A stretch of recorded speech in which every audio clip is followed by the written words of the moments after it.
آپ جانتے ہیں آپ کا چچا زاد بھائی برقائی خان اس وقت اسلام قبول کر چکا ہے، اور اس نے صرف اسلام ہی قبول نہیں کیا، اسلام کی تبلیغ کے لیے بھی بہت کام کیا ہے، جس کا نتیجہ یہ نکلا ہے کہ اس کے لشکریوں کی اکثریت اسلام قبول کر چکی ہے۔ لہٰذا آنے والے دور میں برقائی خان اسلام کی قوت کی حیثیت سے ہمارے سامنے آ سکتا ہے۔ اگر ایسا ہوا تو مسلمان تو خاموش اور چپ ہو کر بیٹھ جائیں گے، جبکہ خود منگول ایک دوسرے کے مقابل آئیں گے اور ایک دوسرے سے لڑتے ہوئے اور آپس میں خانہ جنگی کی وجہ سے خود اپنے لشکر کی تعداد کم کرتے چلے جائیں گے۔ لہٰذا اب جو بھی قدم ہم نے اٹھانا ہے سوچ سمجھ کر اٹھانا ہے۔ دقوزہ جب خاموش ہوئی تب بے پناہ غصے کا اظہار کرتے ہوئے ہلاکو خان بولا اور کہنے لگا، اس برقائی خان کی کیا مجال کہ وہ میرے مقابل آئے؟ جہاں تک تمہارا یہ خیال ہے کہ وہ اسلام قبول کر چکا ہے اور آنے والے دور میں مسلمانوں کی ایک قوت بن کر ہمارے سامنے آ سکتا ہے، تو وہ ایسا ہرگز نہیں کر سکتا، بلکہ میں یوں کہہ سکتا ہوں کہ وہ ایسا کرنے کی جرت اور جسارت کر ہی نہیں سکتا۔ اگر کرے گا تو ہمارے ہاتھوں مارا جائے گا، اور مسلمانوں کے جو علاقے ہم نے فتح کیے ہیں ان کے ساتھ ساتھ برقائی کے سارے علاقے بھی ہماری عملداری میں شامل ہو جائیں گے۔ بہرحال مورخین لکھتے ہیں کہ ہلاکو کو اپنے وطن جانا نصیب نہ ہوا۔ اس کے لشکر کے بوڑھے منگولوں میں سے بعض کے دل میں ابھی تک چنگیز خان کے قول نقش تھے۔ ان کے ذہن میں بس ایک ہی دھن تھی کہ قطبوغا کی موت کا بدلہ لیں۔ چنانچہ چنگیز خان اور صحرائے گوبی کے قانون کے مطابق اب ہلاکو پر لازم تھا کہ مصر کا سر کچلے اور قاہرہ کی فصیلوں کو ریگستان کی ریت کی طرح پیس ڈالے۔ چنانچہ ایسا کرنے کے لیے ہلاکو خان بڑی تیزی سے شمال کی طرف جانے کی بجائے جنوب کی طرف آیا اور بڑی تیزی سے پیش قدمی کرنے لگا تھا۔ ہلاکو خان اپنے لشکر کے ساتھ تبریز سے کافی دور تھا کہ اس کے کچھ ہرکارے گھنٹیاں بجاتے ہوئے اس کے سامنے آئے۔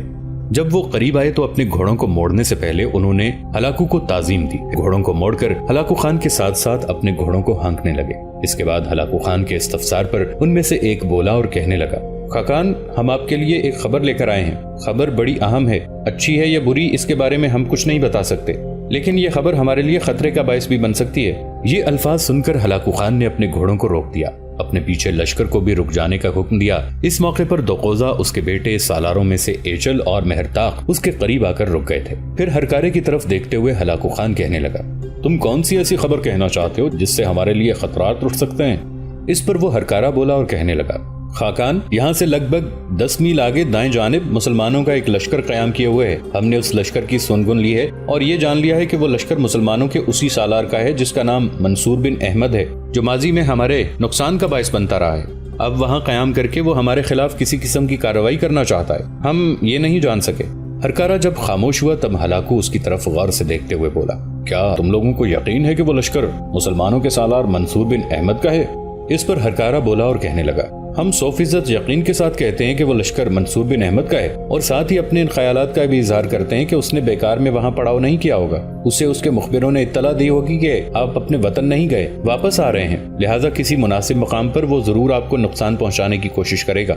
یہاں تک کہنے کے بعد وہ ہرکارہ جب خاموش ہوا تب ہلاکو خان کی بیوی دقوزہ بولی اور ہلاکو خان کی طرف دیکھتے ہوئے کہنے لگی، اس منصور بن احمد سے ہمیں انتہا درجے کا محتاط رہنا چاہیے، اس لیے کہ اب تک یہ ہم منگولوں کے لیے زندگی کے عذاب، تباہی اور بربادی کی علامت ثابت ہوا ہے۔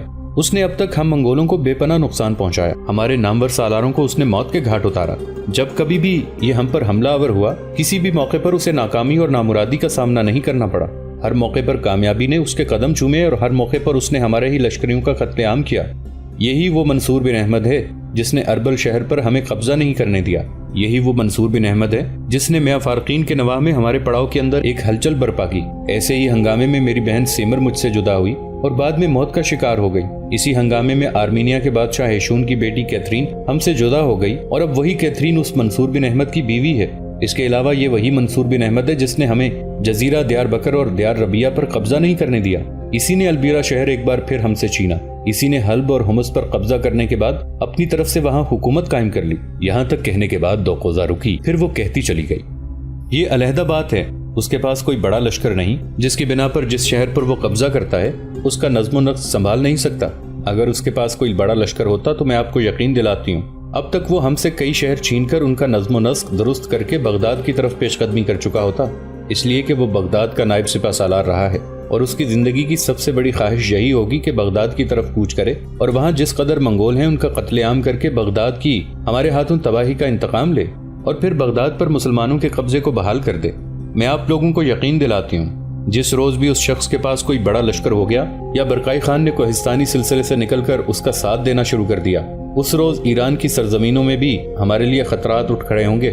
اب تک وہ شام کی سرزمینوں میں ہمارے لیے موت کا پیغام ثابت ہوئے ہیں۔ شام کے سارے شہروں کو انہوں نے ہمارے لشکریوں سے خالی کرا لیا ہے، اور اگر اس منصور بن احمد کا کوئی بندوبست نہ کیا گیا تو پھر ایران بھی خالی کر کے ہمیں واپس صحرائے گوبی کا رخ کرنا پڑے گا، اور جس روز ایسا ہوا یہی مسلمان اس خوفناک انداز میں ہمارا تعاقب کریں گے کہ صحرائے گوبی تک ہم میں سے کسی کو زندہ نہیں رہنے دیں گے۔ جب تک دقوزہ بولتی رہی، خود ہلاکو خان، اس کے بیٹے اور اس کے سالار بڑے غور سے اس کی طرف دیکھتے رہے۔ جب دقوزہ خاموش ہوئی تب ہلاکو خان کے بڑے سالاروں میں سے ایچل بولا اور ہلاکو خان کو مخاطب کر کے کہنے لگا، خاقان، اس سے پہلے جو ہوا سو ہوا۔ شمال کی طرف جاتے ہوئے جب اس شخص نے ہم سے ٹکراؤ کیا، میں نے اور مہرتاق نے جلدی میں اس کا تعاقب کیا، تو یہ تعاقب ہم نے بغیر کسی سوچ اور تدبیر سے شروع کر دیا تھا۔ اب جبکہ ہمارے مخبر یہ خبریں لائے ہیں کہ وہ یہاں سے 10 میل کے فاصلے پر شاہراہ کے دائیں جانب پڑاؤ کیے ہوئے ہے، تو میں آپ سے گزارش کرتا ہوں کہ مجھے ایک لشکر مہیا کریں۔ اس بار میں اکیلا جاؤں گا، مہرتاق یہیں آپ کے پاس رہے گا، اور میں آپ کو یقین دلاتا ہوں کہ مسلمانوں کے سالار منصور بن احمد کو شکست دینے کے بعد اسے زندہ گرفتار کر کے آپ کے سامنے پیش کروں گا۔ ایچل جب خاموش ہوا تب دقوزہ اور اس کے بیٹے بڑے توصیفی اور فخری انداز میں ایچل کی طرف دیکھے جا رہے تھے۔ ہلاکو خان کچھ دیر خاموش رہ کر سوچتا رہا، پھر ایچل کی طرف دیکھتے ہوئے کہنے لگا، ایچل، میں تمہاری جاننثاری، وفاداری اور تمہارے جذبوں کی قدر کرتا ہوں، پر دیکھو میرے عزیز، بڑا خطرناک آدمی ہے، دایاں ہاتھ دکھا کر بائیں ہاتھ سے وار کر کے اپنے دشمن کا قصہ تمام کر کے رکھ دیتا ہے۔ میں تمہیں اس پر حملہ آور ہونے کی اجازت دیتا ہوں، ساتھ ہی یہ بھی کہتا ہوں محتاط رہنا۔ اگر تم اس پر حملہ آور ہو کر اسے شکست دیتے ہوئے اسے گرفتار کر کے میرے پاس لاتے ہو تو پھر تمہارے لیے کیا انعام مقرر ہوگا، اس کا میں ابھی ذکر نہیں کرتا۔ جب تم ایسا کر گزرو گے تو جو انعام میں تمہیں دوں گا اس کا جب میں تم پر انکشاف کروں گا تو تم ہی نہیں، لوگ بھی دنگ رہ جائیں گے۔ ایچل مطمئن ہو گیا، لہٰذا ہلاکو خان نے اپنے لشکر کا ایک حصہ علیحدہ کیا، وہ ایچل کی کمانداری میں دیا، اور جو ہرکار منصور بن احمد سے متعلق خبر لے کر آئے تھے ان کی رہنمائی میں ایچل لشکر کو لے کر بڑی تیزی سے کوچ کر گیا۔ اپنے ہرکاروں اور مخبروں کی رہنمائی میں ایچل ایک خاصے بڑے لشکر کے ساتھ بڑی شاہراہ سے اتر کر دائیں جانب روانہ ہوا تھا۔ اس نے اب 10 میل آگے جا کر منصور بن احمد کے لشکر پر حملہ آور ہونا تھا، لیکن ایچل اور اس کے تحت کام کرنے والوں کی بدقسمتی کہ ابھی وہ صرف 5 میل ہی دور گئے ہوں گے کہ اچانک ان کے ایک پہلو کی طرف سے منصور بن احمد اپنے لشکر کے ساتھ جوش مارتے بحر کی بے کنار وسعتوں میں وقت کے کھولتے مجدھار ہجر مسافتوں میں الاؤ کے شعلوں کی طرح نمودار ہوا۔ پھر وہ ایچل کے لشکر پر قبض فطرت پر ہاتھ رکھ دینے والے سرفروشوں کی طرح حملہ آور ہوا۔ اس اچانک حملے سے ایچل اور اس کے تحت کام کرنے والے منگول گھبرا اٹھے تھے، اس لیے انہیں ایک دم اپنا دفاع کرنا پڑ گیا۔ وہ تو یہ سوچ کر پیش قدمی کر رہے تھے کہ اپنے ہرکاروں کی رہنمائی میں 10 میل آگے جا کر انہوں نے اچانک مسلمانوں کے سالار منصور بن احمد پر حملہ آور ہو کر اسے زندہ گرفتار کرنا ہے، لیکن یہاں معاملہ سارا الٹ ہو گیا۔ 5 میل پہلے ہی منصور بن احمد ان پر حملہ آور ہو گیا تھا۔ بہرحال کسی نہ کسی طرح ایچل نے اپنے لشکر کو استوار کیا۔ جو ہی کارروائی شروع کی اس کی دوسری طرف سے شرف الدین اور حسام الدین اپنے حصے کے لشکر کے ساتھ نمودار ہوئے اور وہ بھی منگولوں پر حملہ آور ہو گئے تھے۔ کچھ دیر تک ہولناک رن پڑا، ویرانوں کے اندر بربادی کا ایک کوہرام اور طوفان اٹھ کھڑا ہوا تھا۔ پھر فضاؤں کی آنکھوں نے دیکھا کہ منصور بن احمد شرف الدین اور حسام الدین کے 2 طرفہ حملوں کے سامنے منگول دبتے دکھائی دینے لگے تھے، اس لیے کہ وہ اپنی آنکھوں سے دیکھ رہے تھے ان کے سامنے اور پشت کی جانب ان کے اپنے لشکریوں کی لاشیں بساط کی طرح بچھی جا رہی تھیں۔ اور پھر سب سے بڑی بات یہ کہ ٹکراؤ کے دوران ان کا سالار ایچل بھی بری طرح زخمی ہوا تھا۔ ان حالات کو سامنے رکھتے ہوئے شکست اٹھا کر منگول بھاگ کھڑے ہوئے۔ منصور بن احمد نے اپنے پورے لشکر کے ساتھ 1 میل دور تک بڑے ہولناک اور بڑے کرب خیز انداز میں ان کا تعاقب کر کے ان کی تعداد کو مزید کم کیا۔ اس کے بعد ایک دم پلٹا، اس لیے کہ وہ جانتا تھا شاہراہ کے قریب آ گیا ہے اور شمال کی طرف اسی شاہراہ پر سفر کرتا ہوا ہلاکو بھی آ رہا ہے جس کے پاس بہت بڑا لشکر ہے۔ اس بنا پر پلٹنے کے بعد وہ کوہستانی سلسلوں کے اندر سرابوں کی طرح غائب ہو گیا۔ منگولوں کا شکست خوردہ لشکر اب اس شاہراہ پر آ گیا تھا جس پر سر کرتے ہوئے ہلاکو خان بھی آ رہا تھا۔ تھوڑی دیر بعد ہلاکو خان بھی وہاں پہنچ گیا۔ ہلاکو خان کو اس کے مخبروں نے پہلے ہی اطلاع کر دی تھی کہ ایچل کو مسلمانوں کے سالار منصور بن احمد کے ہاتھوں بدترین شکست کا سامنا کرنا پڑا ہے۔ ایچل بری طرح زخمی ہوا ہے۔ ہلاکو جب شکست خوردہ لشکر کے قریب آیا تو دنگ رہ گیا۔ اس نے دیکھا جس قدر لشکر اس نے بھیجا تھا وہ اب آدھا رہ گیا تھا، آدھے کو منصور بن احمد نے کاٹ کے رکھ دیا تھا۔ ایچل بری طرح زخمی تھا۔ سارے لشکریوں اور ایچل کا جائزہ لینے کے بعد جو ہرکارے ایچل کی رہنمائی کرتے ہوئے منصور بن احمد کی طرف گئے تھے انہیں مخاطب کر کے ہلاکو کہنے لگا، کیا مسلمانوں کے سالار کے لشکر کی تعداد زیادہ تھی؟ ہرکارے نے نفی میں گردن ہلائی اور کہنے لگا، خاقان، ہماری نسبت اس کے لشکر کی تعداد بہت کم تھی۔ ہلاکو تھوڑی دیر تک گہری سوچوں میں ڈوبا رہا، پھر دوبارہ اس نے پوچھا، اگر یہ معاملہ ہے تو پھر ایچل کو شکست کیسے ہوئی؟ اس پر ہرکارہ بولا اور کہنے لگا، خاقان، وہ بڑا عیار اور فریبی انسان ہے۔ ہم نے تبریز کی طرف جانے والی شاہراہ کے دائیں جانب 10 میل فاصلے پر اسے پڑاؤ کرتے اپنی آنکھوں سے دیکھا تھا۔ اسی کی اطلاع آپ کو آ کر دی تھی، اور جب ہم ایچل کو لے کر اس مقام کی طرف گئے جہاں اس نے پڑاؤ کر رکھا تھا تو وہ اس مقام سے 5 میل پہلے ہی ہم پہ حملہ آور ہو گیا اور ہماری شکست اور بربادی کا باعث بن گیا۔ یہاں تک کہنے کے بعد ہرکارہ جب خاموش ہوا تب دکھ بھرے انداز میں ہلاکو خان کی بیوی دوقوزہ بول اٹھی تھی۔ کہنے لگی، میں نے آپ سے پہلے ہی کہا تھا کہ وہ بڑا عیار اور دھوکے باز شخص ہے۔ دوقوزہ کو رک جانا پڑا، اس لیے کہ اس کی طرف دیکھتے ہوئے ہلاکو بول پڑا، اسے دھوکہ اور فریب نہیں کہا جا سکتا، یہی جنگی چالیں ہیں جو کسی کو فتح اور کسی کو شکست سے ہمکنار کر دیتی ہیں۔ اس نے بہترین قدم اٹھایا کہ ہم پر یہ ظاہر کیا کہ وہ شاہراہ سے 10 میل دور ہے، اور پھر 5 میل کا فاصلہ سمیٹ کر وہ قریب آیا اور حملہ آور ہو کر ایچل کو شکست دی۔ ایسا ہر سالار نہیں کر سکتا۔ وہ یہ بھی جانتا ہے کہ جو 10 میل کا فاصلہ ترک کر کے 5 میل کے فاصلے پر دوبارہ آیا ہے تو وہاں سے 5 میل ہی کے فاصلے پر وہ شاہراہ ہے جس پر میں اپنے لشکر کے ساتھ جنوب کی طرف پیش قدمی کر رہا ہوں۔ لیکن وہ ہماری آمد سے خوفزدہ نہیں ہوا، اس کے سامنے ایک ہی مقصد تھا اور وہ ہر صورت میں اپنے مقصد کو پورا کرنا چاہتا تھا، اور وہ ایسا کر کے رہا۔ یہاں تک کہنے کے بعد ہلاکو کچھ دیر گہری سوچوں میں ڈوبا رہا، پھر دکھ بھرے انداز میں بولا، میں نے اپنی زندگی میں اتنا اچھا سالار نہیں دیکھا۔ اب تک انگنت بار ہمارا اس سے ٹکراؤ ہوا ہے اور ہر بار فتح مند اور کامیاب وہی رہا۔ جہاں کہیں بھی ہم پر حملہ آور ہوا ہمارے لشکریوں کو اس نے ادھیڑ کے رکھ دیا۔ یہ بات درست ہے کہ اس کے پاس ابھی کوئی بڑا لشکر نہیں جس کی بنا پر وہ خم ٹھونک کر ہمارے سامنے آئے، لیکن کبھی وہ شبخون مارتا ہے، کبھی دن کی روشنی میں اچانک حملہ آور ہو کر ہمارے لیے ذلت اور عذاب کا باعث بنتا ہے، اور چند لمحوں کے اندر ہی ہمارے لشکریوں کو کاٹ کر ہماری تعداد کو کم کرتے ہوئے سرابوں میں کھو جاتا ہے۔ اب میں اس بات کو تسلیم کرتا ہوں کہ اس نے اور بغداد کے سپہ سالار اعلیٰ فتح الدین داؤد نے جو بغداد کے شہر کے نواح میں پہلی بار ہمیں شکست دی تھی، اس وقت اگر ان کے دوسرے سالار ہمارے لشکر کا تعاقب نہ کرتے تو پھر فتح الدین اور یہی منصور بن احمد ہمارا تعاقب کرتے اور صحرائے گوبی کہیں بھی ہمارے قدم نہ جمنے دیتے۔ مجھے بے حد دکھ اور افسوس ہے کہ ہمارے لشکر میں اس جیسا کوئی سالار ہی نہیں ہے۔ میرے لشکری اس بات پر فخر کرتے تھے کہ قطبوغہ ہمارا ناقابل تسخیر سالار ہے، لیکن مار کھا گیا۔ اس سے بھی جنگ کا وسیع تجربہ ایچل اور مہرتاق رکھتے تھے، لیکن ان دونوں کو بھی 2-3 بار منصور بن احمد نے شکست دی اور ان کی پیشانیوں پر ان کی ناکامی کی مہریں لگائیں۔ اس کے علاوہ ہمارے 2 بہترین سالاروں کو اس نے موت کے گھاٹ اتارا۔ بائدو ہمارا ایک ایسا سالار ہے جس نے ان سرزمینوں میں کبھی شکست نہیں اٹھائی، لیکن اس منصور بن احمد کے سامنے ہر بار اس کے مقدر میں شکست ہی آئی۔ اس کے علاوہ دوسرے جس قدر ہمارے چھوٹے بڑے سالار ہیں، سب کو اس منصور بن احمد نے ایک بار شکست سے 2-4 ضرور کر رکھا ہے۔ قسم نیلے جاویدانی آسمان کی، ایسا سالار اگر کبھی میرا حلیف، میرا ساتھی ہوتا تو میں اسے اپنے لشکریوں کی تربیت پر مقرر کرتا اور اس کی ایسی تربیت کرتا کہ میرے لشکری کبھی شکست سے 2-4 نہ ہوتے۔ ایچل کے بری طرح زخمی ہونے اور اس کے لشکر کو شکست ہونے کی وجہ سے ہلاکو خان کا سارا لشکر اداس اور افسردہ ہو گیا تھا۔ بہرحال ہلاکو کے حکم پر ایچل کو ایک لشکری نے گھوڑے پر بٹھا لیا، پھر ہلاکو خان نے زخمی ہونے والوں کی مرہم پٹی کرنے کے بعد پیش قدمی شروع کر دی تھی۔ زخمی ہونے کے باعث ایچل بخار میں مبتلا ہو گیا تھا، اور مورخین لکھتے ہیں چند روز بخار میں مبتلا رہنے کے بعد ایچل مر گیا۔ ایچل کے اس طرح مرنے کا ہلاکو کو بڑا افسوس اور صدمہ تھا۔ بہرحال وہ آگے بڑھ گیا اور تبریز شہر میں داخل ہو گیا۔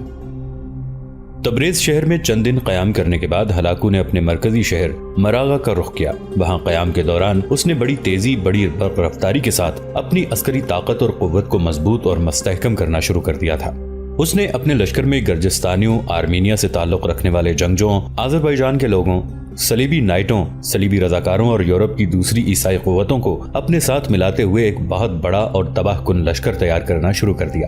ایک روز ہلاکو خان اپنی بیوی اور بیٹوں کے ساتھ بیٹھا اپنی نئی عسکری طاقت کے متعلق گفتگو کر رہا تھا کہ اس کی بیوی دوقوزہ بولی اور کہنے لگی، ماضی میں ہم سے غلطیاں ہوئیں جن کا ہمیں بہت برا خمیازہ بھگتنا پڑا۔ اگر آپ واپس اپنے آبائی شہر کی طرف نہ جاتے تو قطبوغہ نہ مرتا، عین جالوت کے مقام پر ہمیں شکست نہ ہوتی۔ اب ہمیں اپنے ماضی کو سامنے رکھتے ہوئے بڑی احتیاط کے ساتھ آگے بڑھنا ہوگا، اس لیے کہ اس وقت ہمارے آس پاس کے علاقوں میں 3 قوتیں ہیں، اور جس حکمران نے بھی 2 قوتوں کو یکجا کیا وہ کامیاب اور کامران رہے گا۔ اس کے علاوہ آپ کو اپنے آبائی علاقوں سے مدد کی کوئی امید نہیں رکھنی چاہیے۔ اس لیے کہ قراقرم میں آپ کا چھوٹا بھائی خاقان بن چکا ہے، وہ آپ کی کوئی مدد نہیں کرے گا۔ دوقوزہ جب خاموش ہوئی تب غور سے اس کی طرف دیکھتے ہوئے ہلاکو خان کہنے لگا، تم کون سی بڑی 3 طاقتوں کا ذکر کرنا چاہتی ہو کہ ان 3 میں سے اگر 2 اتحاد کر لیں تو تیسری کے خلاف فتح اور کامیابی حاصل کی جا سکتی ہے؟ اس پر دوقوزہ بولی اور کہنے لگی، ان 3 طاقتوں میں ایک منگول ہیں، دوسرے یورپی ملکوں کے عیسائی حکمران اور ارض شام میں فلسطینی صلیبی ریاستیں اور قسطنطنیہ کی عیسائی حکومت ہے، اور تیسری بڑی طاقت مسلمان ہے۔ یہاں تک کہنے کے بعد دوقوزہ رکی، پھر اپنی بات کو آگے بڑھاتے ہوئے وہ کہہ رہی تھی، یہ تینوں طاقتیں بھی اپنے اپنے دائرے میں متحد اور مضبوط نہیں ہیں، بلکہ کئی دھڑوں میں بٹی ہوئی ہیں۔ ان میں سے ہر ایک کے طریقہ کار اور اندازے مختلف ہیں۔ جہاں تک ہم منگولوں کا تعلق ہے، شروع میں منگولوں میں کامل اتحاد تھا۔ اتحاد کی بدولت انہوں نے پہلے فاتح اعظم چنگیز خان کی قیادت میں، اس کے بعد قبلائی خان اور آپ اور دوسرے منگول سرداروں کی قیادت میں اس دنیا کو زیر و زبر کر ڈالا تھا۔ ان کی ہولناک جلغار، جس کو منگولوں کا فتنہ کہا جاتا ہے، مسلمانوں کے لیے خاص طور پر تباہی اور بربادی کا پیغام لائی تھی۔ منگولوں ہی نے عظیم خوارزم شاہی سلطنت اور بغداد کی عباسی خلافت کی اینٹ سے اینٹ بجا کر رکھ دی تھی۔ ان علاقوں سے تباہ حال مسلمانوں کے قافلے، جو کسی طرح منگولوں کی خونہ شامی کی بھینٹ چڑھنے سے بچ گئے تھے، دھڑا دھڑ مصر میں پہنچ رہے تھے۔ اگر عین جالوت کے مارکے میں رکن الدین بیبرس منگولوں کو شکست نہ دیتا تو مشرق وسطیٰ کے مسلمانوں کے لیے شاید ہی کوئی جائے پناہ باقی رہ جاتی۔ اب جب کہ رکن الدین نے ہمارے خلاف فتح مندی کا ذائقہ چکھ لیا ہے، وہ بار بار ہمارے خلاف حرکت میں آئے گا۔ ہمیں جو کچھ کرنا ہے اپنے ان مقبوضہ علاقوں کے اندر رہتے ہوئے کرنا ہے، اس لیے کہ ہمارے پیچھے منگولوں کی سلطنت مختلف دھڑوں میں تقسیم ہو چکی ہے، جس سے ہمیں مدد کی کوئی امید نہیں ہے۔ دوقوزہ کا کہنا درست تھا، اس لیے کہ اس دور میں منگولوں کی سلطنت کم از کم 4 حصوں میں تقسیم ہو چکی تھی۔ پہلی طاقت چین میں تھی، جس کا سربراہ ہلاکو خان کا بھائی قبلائی خان تھا، جس کا مرکزی شہر خان بلیغ یعنی موجودہ پیکنگ تھا۔ منگولوں کا دوسرا دھڑا ایل خانی تھا، جس کا سربراہ ہلاکو تھا، جس کی حکومت میں فارس، عراق اور کچھ اور علاقے شامل تھے۔ ان کی وسیع مملکت سینکڑوں میل پر پھیلی ہوئی تھی اور ان کا مرکزی شہر آذربائیجان کا شہر مراغہ تھا۔ منگولوں کا تیسرا حصہ خوانین زریں خیل تھا، ان کا سربراہ برقائی خان تھا۔ ان منگول قبائل کے خیمے چونکہ سنہری رنگ کے ہوتے تھے، اس لیے ان کو زریں خیام یا زریں خیل کہتے تھے، اور ان کی سلطنت کو اردوئے زریں سے بھی یاد کیا جاتا تھا۔ خوش قسمتی سے منگولوں کے اس حصے سربراہ برقائی خان نے اپنے شہزادگی ہی کے زمانے میں اسلام قبول کر لیا تھا، اور وہ منگول بادشاہوں میں پہلا شخص تھا جو اسلام لایا۔ اس کو حلقہ اسلام میں لانے کا سہرا سمرقند اور بخارا کے مسلمان تاجروں کے سر ہے، جو تجارت کے سلسلے میں منگولوں کے علاقوں میں اکثر آیا کرتے تھے۔ برقائی خان ان کے اخلاق سے بڑا متاثر ہوا اور اس کے دل میں ان لوگوں کے مذہبی حالات جاننے کا شوق پیدا ہوا۔ چنانچہ ایک دن وہ ایک کارواں میں پہنچا جو بخارا سے آیا ہوا تھا۔ اس کارواں میں 2 مسلمان تاجر بڑے عالم فاضل تھے۔ برقائی خان نے ان سے اسلام کے متعلق کچھ سوالات دریافت کیے۔ انہوں نے اسلام کی صداقت اور حقانیت اور اس کے احکامات اور اصول ایسی عمدگی سے بیان کیے کہ برقائی خان بعد میں اسلام قبول کر گیا۔ ایک عیسائی مورخ کا بیان ہے کہ سن 1260 میں علامہ نجم الدین نے برقائی خان کے لیے ایک کتاب لکھی، جس میں حضور صلی اللہ علیہ وآلہ وسلم کی صداقت دلائل اور براہین کے ذریعے ثابت کی تھی۔ اسلام اور عیسائیت کا محاکمہ بھی کیا تھا۔ برقائی خان اسلام کا پرجوش مبلغ ثابت ہوا۔ اس زیر اثر ہزاروں منگولوں نے اسلام قبول کر لیا۔ وہ چنگیز خان کا پوتا تھا اور اس کی سلطنت خوارزم، مغربی کیچاپ اور روس کے لاکھوں مربع میل میں تھی۔ اس کے علاوہ بلغاریہ اور کرغیز کی حکومتوں کا برقائی خان کے ساتھ اتحاد اور تعاون تھا، اور منگولوں کا چوتھا حصہ چنگیز خان کے بیٹے چغتائی خان کی اولاد کے پاس تھا، جسے چغتائی خاندان کہتے تھے، اور یہ ماورا نہر کے حکمران تھے۔ دوستو، آج کے لیے اتنا ہی۔ اسی کہانی کی اگلی قسط کے ساتھ بہت جلد حاضر ہوں گے۔ نیچے کامنٹ سیکشن میں اپنی رائے کا اظہار ضرور کیجیے گا۔ ہمارے اس چینل کو سبسکرائب کر کے نیچے موجود بیل آئیکن کو بھی ضرور کلک کیجیے گا۔ اگلی ملاقات تک کے لیے ہمارا اور آپ کا اللہ نگہبان۔